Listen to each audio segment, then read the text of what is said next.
might be an issue with Das's car.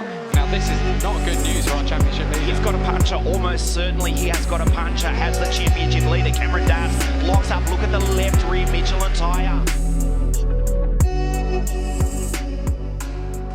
Welcome back to the channel, everyone. It's been a while since my last video, but I've been taking full advantage of the summer break to sort of relax and recharge and go visit some family back in the States. But now I'm full-time back in Europe so that I can take full advantage of the preparation efforts to, really maximize the last half of the season.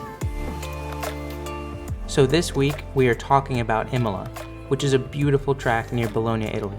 This being my first time at Imola, I wasn't quite sure what to expect.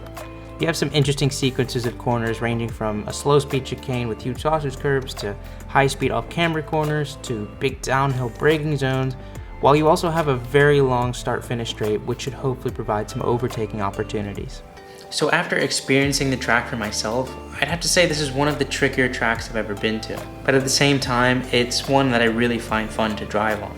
Really apart from the first two corners, I wouldn't say there's a single corner on this track which is just super straightforward. There's pretty much always more than one approach for every single corner at this track, which really depends on the driver's driving style and their preferences for car setup. Now, part of my interpretation of just how tricky this track is could be a little bit skewed, because later, actually after the entire weekend was over, the team discovered that there was some significant chassis damage to my car, which would have definitely affected how well the car handles. But definitely stay tuned for more information on that later in the video. So quali went okay, I suppose.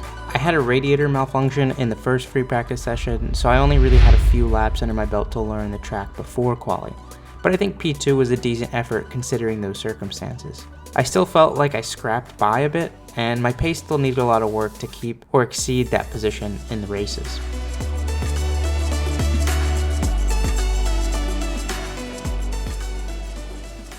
The green flag from the back of the grid. The 5 red lights for the first time this weekend at Imola. My launch off the line in race 1 was less than ideal, and I was immediately put on the defensive. After being pushed all the way back to P4, I made a move around the outside in turn 6 to retake P3. In the back, there's Cameron Das on the outside, Bashi just a fence. A few laps later, I had the pace to actually make a run on P2, but I had to back out to avoid an incident with the other driver who wasn't really playing fair. Around the outside goes the American, and Bashi says no. Cameron Das loses a ton of time. And that was all it took to put me on the back foot. I was pushing as hard as I could to keep up with the guys ahead, but the car was constantly trying to come out from underneath me, and I had no idea why at the time. Now I was having to go ultra defensive to defend 4th place. Trying to go around the outside of the pit straight with the two kinks in the middle of it. He's going to have the inside line when it comes to Tamburello, but it's a very, very long way, and they almost touch wheels. Stanek tucks in behind, but he's now going to go around the outside as Louis Foster attempts the same on Bolek-Bassi. Bolek-Bassi maintains the inside line. And then with only 3 laps to go, the car had made this mistake, which put me in a super tough spot. Yeah, the Toyota-based engines as well. Oh, one car off. Oh, it's Jem.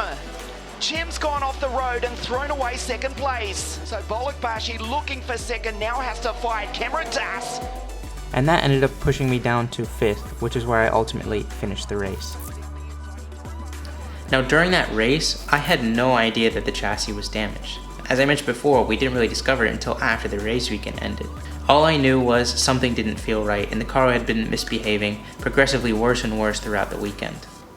Now going into the weekend, we suspected that there was the higher likelihood of getting chassis damage than at any other track we go to. And that's because of the massive curbs in the chicane, which we are forced to clobber just for the sake of lap time. But I actually think that the damage started fairly early in the weekend, probably in free practice at some point. When we started feeling like the car was starting to feel a little bit strange and that my feedback wasn't matching the feedback of my teammates, we started doing full sweeps on setup on certain parameters. And the car's behavior wasn't actually changing on those full sweeps, which really doesn't make a whole lot of sense. So we knew that something was off. As I mentioned before, the team really couldn't find that stress fracture that we certainly could see in data. But it wasn't until the team fully dismantled the car in the factory that they found a major stress fracture at the bottom of the chassis where the engine meets the top. At this stage of the weekend, even though there was no identifiable problem, I knew all I could do was really just survive for the rest of the weekend and to salvage as many points as I possibly could for the championship fight.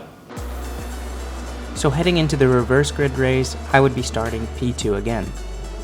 My start off the line was poor again, and immediately in the first few corners I was struggling a lot. It didn't feel like the tires were cold or anything, but I soon found out what was really going on. Every corner I was getting slower and slower, and soon I realized that I had a slow puncture, which soon became a self-destructive tire. I think there might be an issue with Das car. Now this is not good news for our championship leader. He's got a puncture, almost certainly he has got a puncture. That puncture forced me to come into the pits for a spare tire. The source of the puncture is still unknown. Like, we analyzed the video footage and didn't even find the smallest bit of contact with any other cars, so it's possibly just an unlucky debris-related incident.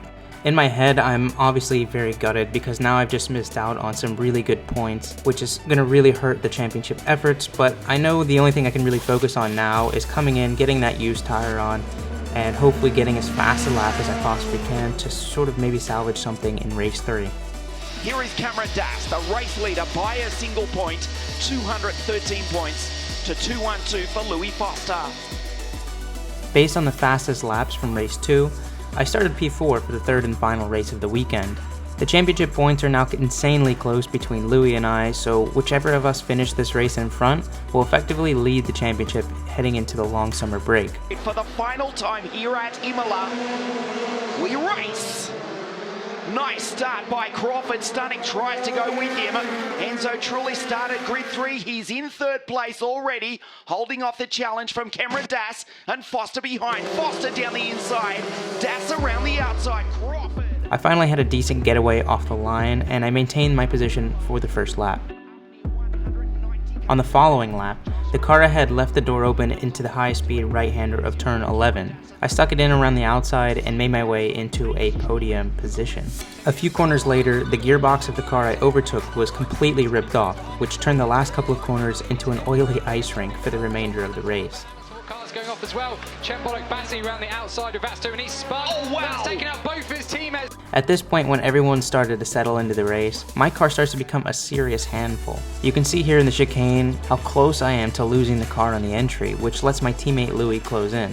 The championship lead is dependent on this defense from now on. Down the straight, Atzman in the background, Das down the inside, Foster will try and take the outside. Das goes in very, very deep into Tamburello, and the American, the championship leader, still just holds off the Brit in car 27. Atzman, the Malaysian, has caught them. Foster dives down the inside, he'll do it. No, he won't! Oh wow, Cameron holds him off. After this move happened, I made sure not to make a single mistake until the checkered flag. It was one of the toughest races I've had thus far because of the chassis issues. So I think coming out of this with a podium finish was really somewhat of a miracle.